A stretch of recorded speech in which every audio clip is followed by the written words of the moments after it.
ರಾಜ್ಯದಲ್ಲಿ ಹೃದಯಾಘಾತ ಪ್ರಕರಣಗಳು ಹೆಚ್ಚುತ್ತಲೇ ಇದೆ. ಮೈಸೂರಿನಲ್ಲಿ ಹಾಸನಕ್ಕಿಂತ ಹೆಚ್ಚು ಜನ ಸಾವಿನ ಮನೆ ಸೇರುತ್ತಿದ್ದಾರೆ.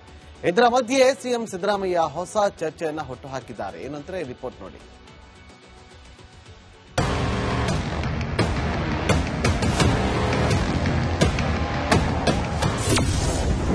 ಕೋವಿಡ್ ಲಸಿಕೆಯ ದುಷ್ಪರಿಣಾಮ ಇರಬಹುದೇ? ಹೊಸ ಚರ್ಚೆ ಹುಟ್ಟುಹಾಕಿದ ಸಿಎಂ ಸಿದ್ದರಾಮಯ್ಯ.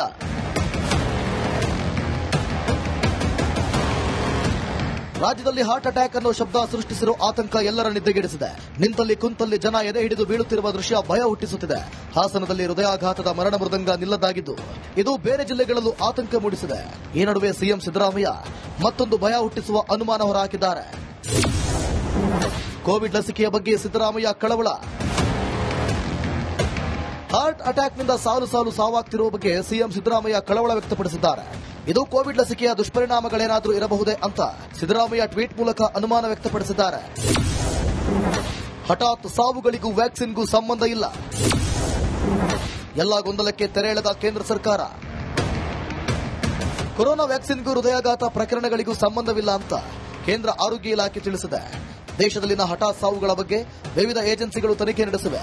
ಇಂತಹ ಪ್ರಕರಣಗಳಿಗೂ ಕೊರೋನಾ ವ್ಯಾಕ್ಸಿನ್ಗೂ ಯಾವುದೇ ಸಂಬಂಧ ಇಲ್ಲ ಎಂಬುದು ಐಸಿಎಂಆರ್ ಹಾಗೂ ಎನ್ಸಿಡಿಸಿ ಅಧ್ಯಯನದಲ್ಲಿ ದೃಢಪಟ್ಟಿದೆ ಎಂದು ಕೇಂದ್ರ ಸರ್ಕಾರ ಹೇಳಿದೆ. ಹಾಸನಕ್ಕಿಂತ ಮೈಸೂರಲ್ಲೇ ಹೆಚ್ಚು ಹೃದಯಾಘಾತ. ಮೈಸೂರು ಜಯದೇವ ಹೃದ್ರೋಗ ಆಸ್ಪತ್ರೆಯ ಅಂಕಿಅಂಶಗಳು ಗಾಬರಿ ತರಿಸ್ತಾ ಇವೆ. ಕಳೆದ 2 ತಿಂಗಳಲ್ಲಿ ಒಂದೇ ಆಸ್ಪತ್ರೆಯಲ್ಲಿ 152 ಜನ ಹಾರ್ಟ್ ಅಟ್ಯಾಕ್ಗೆ ಬಲಿಯಾಗಿದ್ದಾರೆ. ಮೈಸೂರು, ಮಂಡ್ಯ, ಹಾಸನ, ಚಾಮರಾಜನಗರ ಹಾಗೂ ಮಡಿಕೇರಿ ಭಾಗದಿಂದ ರೋಗಿಗಳು ಬರ್ತಾ ಇದ್ದಾರೆ. ಏಪ್ರಿಲ್ ತಿಂಗಳಲ್ಲಿ 1690 ರೋಗಿಗಳು ಬಂದಿದ್ರೆ 750 ಮಂದಿಗೆ ಹಾರ್ಟ್ ಅಟ್ಯಾಕ್ ಆಗಿದ್ರೆ ಅದರಲ್ಲಿ 70 ಜನ ಕೊನೆಯುಸಿರೆಳೆದಿದ್ರು. ಆಸ್ಪತ್ರೆಗೆ ಬರುವ ಮುಂಚೆಯೇ 24 ಮಂದಿ ಕಣ್ಮುಚ್ಚಿದ್ರು. ಮೇ ತಿಂಗಳಲ್ಲಿ ಜಯದೇವ ಆಸ್ಪತ್ರೆಗೆ ದಾಖಲಾದ 780 ಜನರಿಗೆ ಹಾರ್ಟ್ ಅಟ್ಯಾಕ್ ಆಗಿದ್ರೆ 82 ಜನ ಅಸುನೀಗಿದ್ರು. ರಾಜ್ಯದಲ್ಲಿ ಹೃದಯಾಘಾತ ಪ್ರಕರಣಗಳು ಹೆಚ್ಚುತ್ತಲೇ ಇದೆ. ಮೈಸೂರಿನಲ್ಲಿ ಹಾಸನಕ್ಕಿಂತ ಹೆಚ್ಚು ಜನ ಸಾವಿನ ಮನೆ ಸೇರುತ್ತಿದ್ದಾರೆ. ಇದರ ಮಧ್ಯೆ ಸಿಎಂ ಸಿದ್ದರಾಮಯ್ಯ ಹೊಸ ಚರ್ಚೆಯನ್ನ ಹುಟ್ಟುಹಾಕಿದ್ದಾರೆ. ಏನಂದ್ರೆ ರಿಪೋರ್ಟ್ ನೋಡಿ.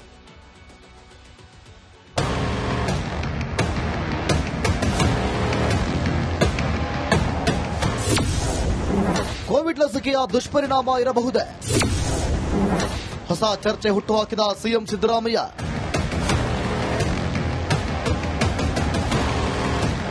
ರಾಜ್ಯದಲ್ಲಿ ಹಾರ್ಟ್ ಅಟ್ಯಾಕ್ ಅನ್ನೋ ಶಬ್ದ ಸೃಷ್ಟಿಸಿರೋ ಆತಂಕ ಎಲ್ಲರ ನಿದ್ದೆಗೆಡಿಸಿದೆ. ನಿಂತಲ್ಲಿ ಕುಂತಲ್ಲಿ ಜನ ಎದೆ ಹಿಡಿದು ಬೀಳುತ್ತಿರುವ ದೃಶ್ಯ ಭಯ ಹುಟ್ಟಿಸುತ್ತಿದೆ. ಹಾಸನದಲ್ಲಿ ಹೃದಯಾಘಾತದ ಮರಣ ಮೃದಂಗ ನಿಲ್ಲದಾಗಿದ್ದು ಇದು ಬೇರೆ ಜಿಲ್ಲೆಗಳಲ್ಲೂ ಆತಂಕ ಮೂಡಿಸಿದೆ. ಈ ನಡುವೆ ಸಿಎಂ ಸಿದ್ದರಾಮಯ್ಯ ಮತ್ತೊಂದು ಭಯ ಹುಟ್ಟಿಸುವ ಅನುಮಾನ ಹೊರಹಾಕಿದ್ದಾರೆ. ಕೋವಿಡ್ ಲಸಿಕೆಯ ಬಗ್ಗೆ ಸಿದ್ದರಾಮಯ್ಯ ಕಳವಳ. ಹಾರ್ಟ್ ಅಟ್ಯಾಕ್ನಿಂದ ಸಾವಾಗ್ತಿರುವ ಬಗ್ಗೆ ಸಿಎಂ ಸಿದ್ದರಾಮಯ್ಯ ಕಳವಳ ವ್ಯಕ್ತಪಡಿಸಿದ್ದಾರೆ. ಇದು ಕೋವಿಡ್ ಲಸಿಕೆಯ ದುಷ್ಪರಿಣಾಮಗಳೇನಾದರೂ ಇರಬಹುದೇ ಅಂತ ಸಿದ್ದರಾಮಯ್ಯ ಟ್ವೀಟ್ ಮೂಲಕ ಅನುಮಾನ ವ್ಯಕ್ತಪಡಿಸಿದ್ದಾರೆ. ಹಠಾತ್ ಸಾವುಗಳಿಗೂ ವ್ಯಾಕ್ಸಿನ್ಗೂ ಸಂಬಂಧ ಇಲ್ಲ. ಎಲ್ಲ ಗೊಂದಲಕ್ಕೆ ತೆರೆ ಎಳೆದ ಕೇಂದ್ರ ಸರ್ಕಾರ. ಕೊರೋನಾ ವ್ಯಾಕ್ಸಿನ್ಗೂ ಹೃದಯಾಘಾತ ಪ್ರಕರಣಗಳಿಗೂ ಸಂಬಂಧವಿಲ್ಲ ಅಂತ ಕೇಂದ್ರ ಆರೋಗ್ಯ ಇಲಾಖೆ ತಿಳಿಸಿದೆ. ದೇಶದಲ್ಲಿನ ಹಠಾತ್ ಸಾವುಗಳ ಬಗ್ಗೆ ವಿವಿಧ ಏಜೆನ್ಸಿಗಳು ತನಿಖೆ ನಡೆಸಿವೆ. ಇಂತಹ ಪ್ರಕರಣಗಳಿಗೂ ಕೊರೋನಾ ವ್ಯಾಕ್ಸಿನ್ಗೂ ಯಾವುದೇ ಸಂಬಂಧ ಇಲ್ಲ ಎಂಬುದು ಐಸಿಎಂಆರ್ ಹಾಗೂ ಎನ್ಸಿಡಿಸಿ ಅಧ್ಯಯನದಲ್ಲಿ ದೃಢಪಟ್ಟಿದೆ ಎಂದು ಕೇಂದ್ರ ಸರ್ಕಾರ ಹೇಳಿದೆ. ಹಾಸನಕ್ಕಿಂತ ಮೈಸೂರಲ್ಲೇ ಹೆಚ್ಚು ಹೃದಯಾಘಾತ. ಮೈಸೂರು ಜಯದೇವ ಹೃದ್ರೋಗ ಆಸ್ಪತ್ರೆಯ ಅಂಕಿಅಂಶಗಳು ಗಾಬರಿ ತರಿಸ್ತಾ ಇವೆ. ಕಳೆದ 2 ತಿಂಗಳಲ್ಲಿ ಒಂದೇ ಆಸ್ಪತ್ರೆಯಲ್ಲಿ 152 ಜನ ಹಾರ್ಟ್ ಅಟ್ಯಾಕ್ಗೆ ಬಲಿಯಾಗಿದ್ದಾರೆ. ಮೈಸೂರು, ಮಂಡ್ಯ, ಹಾಸನ, ಚಾಮರಾಜನಗರ ಹಾಗೂ ಮಡಿಕೇರಿ ಭಾಗದಿಂದ ರೋಗಿಗಳು ಬರ್ತಾ ಇದ್ದಾರೆ. ಏಪ್ರಿಲ್ ತಿಂಗಳಲ್ಲಿ 1690 ರೋಗಿಗಳು ಬಂದಿದ್ರೆ 750 ಮಂದಿಗೆ ಹಾರ್ಟ್ ಅಟ್ಯಾಕ್ ಆಗಿದ್ರೆ ಅದರಲ್ಲಿ 70 ಜನ ಕೊನೆಯುಸಿರೆಳೆದಿದ್ರು. ಆಸ್ಪತ್ರೆಗೆ ಬರುವ ಮುಂಚೆಯೇ 24 ಮಂದಿ ಕಣ್ಮುಚ್ಚಿದ್ರು.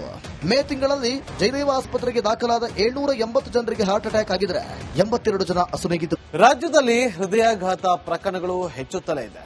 ಮೈಸೂರಿನಲ್ಲಿ ಹಾಸನಕ್ಕಿಂತ ಹೆಚ್ಚು ಜನ ಸಾವಿನ ಮನೆ ಸೇರುತ್ತಿದ್ದಾರೆ. ಇದರ ಮಧ್ಯೆ ಸಿಎಂ ಸಿದ್ದರಾಮಯ್ಯ ಹೊಸ ಚರ್ಚೆಯನ್ನ ಹುಟ್ಟುಹಾಕಿದ್ದಾರೆ. ಏನಂದ್ರೆ ರಿಪೋರ್ಟ್ ನೋಡಿ.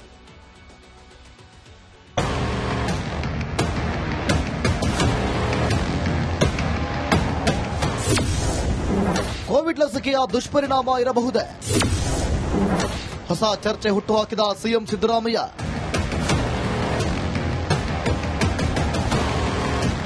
ರಾಜ್ಯದಲ್ಲಿ ಹಾರ್ಟ್ ಅಟ್ಯಾಕ್ ಅನ್ನೋ ಶಬ್ದ ಸೃಷ್ಟಿಸಿರೋ ಆತಂಕ ಎಲ್ಲರ ನಿದ್ದೆಗೆಡಿಸಿದೆ. ನಿಂತಲ್ಲಿ ಕುಂತಲ್ಲಿ ಜನ ಎದೆ ಹಿಡಿದು ಬೀಳುತ್ತಿರುವ ದೃಶ್ಯ ಭಯ ಹುಟ್ಟಿಸುತ್ತಿದೆ.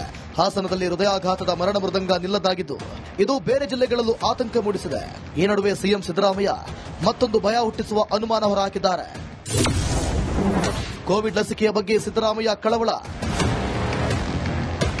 ಹಾರ್ಟ್ ಅಟ್ಯಾಕ್ನಿಂದ ಸಾಲು ಸಾವಾಗ್ತಿರುವ ಬಗ್ಗೆ ಸಿಎಂ ಸಿದ್ದರಾಮಯ್ಯ ಕಳವಳ ವ್ಯಕ್ತಪಡಿಸಿದ್ದಾರೆ.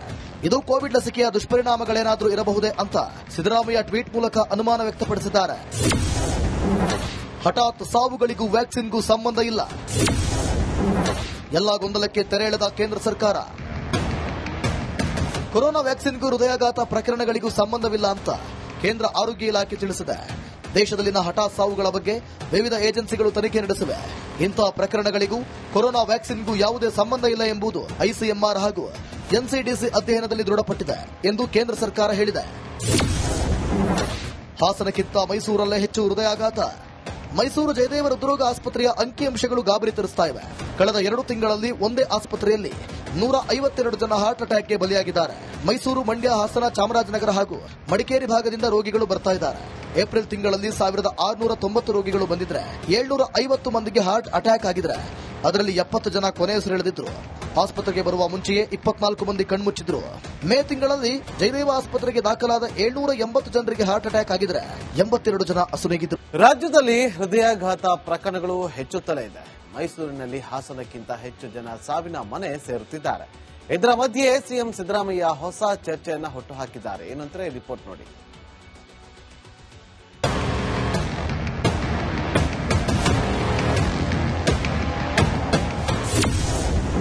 ಕೋವಿಡ್ ಲಸಿಕೆಯ ದುಷ್ಪರಿಣಾಮ ಇರಬಹುದೇ? ಹೊಸ ಚರ್ಚೆ ಹುಟ್ಟುಹಾಕಿದ ಸಿಎಂ ಸಿದ್ದರಾಮಯ್ಯ.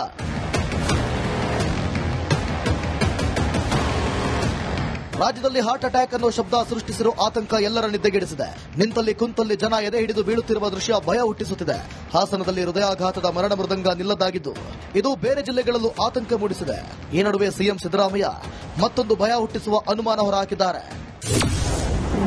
ಕೋವಿಡ್ ಲಸಿಕೆಯ ಬಗ್ಗೆ ಸಿದ್ದರಾಮಯ್ಯ ಕಳವಳ. ಹಾರ್ಟ್ ಅಟ್ಯಾಕ್ನಿಂದ ಸಾಲು ಸಾವಾಗ್ತಿರುವ ಬಗ್ಗೆ ಸಿಎಂ ಸಿದ್ದರಾಮಯ್ಯ ಕಳವಳ ವ್ಯಕ್ತಪಡಿಸಿದ್ದಾರೆ. ಇದು ಕೋವಿಡ್ ಲಸಿಕೆಯ ದುಷ್ಪರಿಣಾಮಗಳೇನಾದರೂ ಇರಬಹುದೇ ಅಂತ ಸಿದ್ದರಾಮಯ್ಯ ಟ್ವೀಟ್ ಮೂಲಕ ಅನುಮಾನ ವ್ಯಕ್ತಪಡಿಸಿದ್ದಾರೆ. ಹಠಾತ್ ಸಾವುಗಳಿಗೂ ವ್ಯಾಕ್ಸಿನ್ಗೂ ಸಂಬಂಧ ಇಲ್ಲ. ಎಲ್ಲ ಗೊಂದಲಕ್ಕೆ ತೆರೆ ಎಳೆದ ಕೇಂದ್ರ ಸರ್ಕಾರ. ಕೊರೋನಾ ವ್ಯಾಕ್ಸಿನ್ಗೂ ಹೃದಯಾಘಾತ ಪ್ರಕರಣಗಳಿಗೂ ಸಂಬಂಧವಿಲ್ಲ ಅಂತ ಕೇಂದ್ರ ಆರೋಗ್ಯ ಇಲಾಖೆ ತಿಳಿಸಿದೆ. ದೇಶದಲ್ಲಿನ ಹಠಾತ್ ಸಾವುಗಳ ಬಗ್ಗೆ ವಿವಿಧ ಏಜೆನ್ಸಿಗಳು ತನಿಖೆ ನಡೆಸಿವೆ. ಇಂತಹ ಪ್ರಕರಣಗಳಿಗೂ ಕೊರೋನಾ ವ್ಯಾಕ್ಸಿನ್ಗೂ ಯಾವುದೇ ಸಂಬಂಧ ಇಲ್ಲ ಎಂಬುದು ಐಸಿಎಂಆರ್ ಹಾಗೂ ಎನ್ಸಿಡಿಸಿ ಅಧ್ಯಯನದಲ್ಲಿ ದೃಢಪಟ್ಟಿದೆ ಎಂದು ಕೇಂದ್ರ ಸರ್ಕಾರ ಹೇಳಿದೆ. ಹಾಸನಕ್ಕಿಂತ ಮೈಸೂರಲ್ಲೇ ಹೆಚ್ಚು ಹೃದಯಾಘಾತ. ಮೈಸೂರು ಜಯದೇವ ಹೃದ್ರೋಗ ಆಸ್ಪತ್ರೆಯ ಅಂಕಿಅಂಶಗಳು ಗಾಬರಿ ತರಿಸ್ತಾ ಇವೆ. ಕಳೆದ 2 ತಿಂಗಳಲ್ಲಿ ಒಂದೇ ಆಸ್ಪತ್ರೆಯಲ್ಲಿ 152 ಜನ ಹಾರ್ಟ್ ಅಟ್ಯಾಕ್ಗೆ ಬಲಿಯಾಗಿದ್ದಾರೆ. ಮೈಸೂರು, ಮಂಡ್ಯ, ಹಾಸನ, ಚಾಮರಾಜನಗರ ಹಾಗೂ ಮಡಿಕೇರಿ ಭಾಗದಿಂದ ರೋಗಿಗಳು ಬರ್ತಾ ಇದ್ದಾರೆ. ಏಪ್ರಿಲ್ ತಿಂಗಳಲ್ಲಿ 1690 ರೋಗಿಗಳು ಬಂದಿದ್ರೆ 750 ಮಂದಿಗೆ ಹಾರ್ಟ್ ಅಟ್ಯಾಕ್ ಆಗಿದ್ರೆ ಅದರಲ್ಲಿ 70 ಜನ ಕೊನೆಯುಸಿರೆಳೆದಿದ್ರು. ಆಸ್ಪತ್ರೆಗೆ ಬರುವ ಮುಂಚೆಯೇ 24 ಮಂದಿ ಕಣ್ಮುಚ್ಚಿದ್ರು. ಮೇ ತಿಂಗಳಲ್ಲಿ ಜಯದೇವ ಆಸ್ಪತ್ರೆಗೆ ದಾಖಲಾದ 780 ಜನರಿಗೆ ಹಾರ್ಟ್ ಅಟ್ಯಾಕ್ ಆಗಿದ್ರೆ 82 ಜನ ಅಸುನೀಗಿದ್ರು.